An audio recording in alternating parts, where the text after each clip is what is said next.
ఈరోజు snacks milk shake with sandwich అనమాట. First milk shake ఎలా చేయాలో చూసేద్దాము. ఈజీ అండి. నేనైతే బటర్ స్కాచ్ ఐస్ క్రీమ్ తీసుకున్నాను. ఇంకా నట్స్ ఇంట్లో ఉన్నాయి, అవి యూజ్ చేసేసాను అనమాట. శాండ్విచ్ కోసము ఇక్కడ చట్నీ ప్రిపేర్ చేసుకుంటున్నాను. తర్వాత ఇంట్లో ఉండే వెజిటబుల్స్ అన్నీ ఏమేమి అవైలబుల్లో ఉన్నాయో మనకి సాల్ట్, గరం మసాలా పౌడరు, జీలకర్ర పొడి, కారం అనమాట. ఆ 4 యూజ్ చేశానండి. ఇంకా ఏమన్నా మీకు పొడులు కావాలంటే మాత్రము యూజ్ చేసుకోవచ్చు. చాలా రోజులు అయిపోయిందని చెప్పి చీజ్ శాండ్విచ్ చేశాను. దానికోసం ఇద్దండి సాల్ట్ ముందుగా వేయలేదు, అందుకని చెప్పి ఇప్పుడు చూపిస్తున్నాను అనమాట.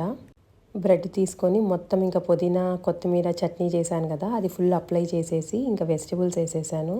వెజిటబుల్స్ ఎక్కువ కావాలి అనుకున్న వాళ్ళు బాగా ఎక్కువ పెట్టుకొని బాగా స్ప్రెడ్ చేసుకోండి. దాని మీద చీజ్ వేసి మళ్ళీ వెజిటబుల్స్ వేసాను అనమాట. ఒక లేయర్ వెజిటబుల్కి నాకు అంతగా టేస్ట్ ఉన్నట్టు అనిపించదు, అందుకోసం నేనైతే 2 లేయర్స్ వేసుకున్నాను.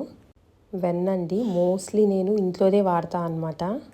ఊరు నుంచి తెచ్చిన వెన్న అయిపోతే ఇంకా నేను ఇక్కడ కొంటాను, లేకపోతే మాత్రము అదే యూజ్ చేస్తాను. మ్యాక్సిమం అదే యూజ్ చేయడానికే నేను ట్రై చేస్తాను.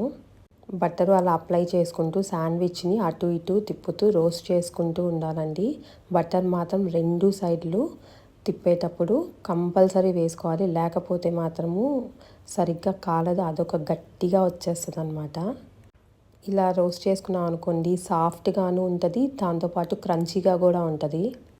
బ్రెడ్ని అటు ఇటు టర్న్ చేసుకునేటప్పుడు కొంచెం గమనించుకుంటూ ఉండాలండి, ఎందుకంటే టోస్టర్లో అయితే ఒకే లెవెల్లో వస్తుంది. ఇక్కడ మనం గ్యాస్ మీద కాబట్టి టర్నింగ్ కూడా ఫాస్ట్గా చేసుకోవాలండి. ఎక్కువసేపు పెడితే కింద అడుగు మాడినట్టు వచ్చేస్తుంది, తినడం కొంచెం కష్టమైపోద్ది, టేస్ట్ మొత్తం మారిపోతుంది అనమాట. చూడండి, ఆరెంజ్గా ఒకే లెవెల్లో మొత్తం సూపర్గా వచ్చిందనమాట. వెజిటబుల్స్ కూడా ఫుల్ వేసాను.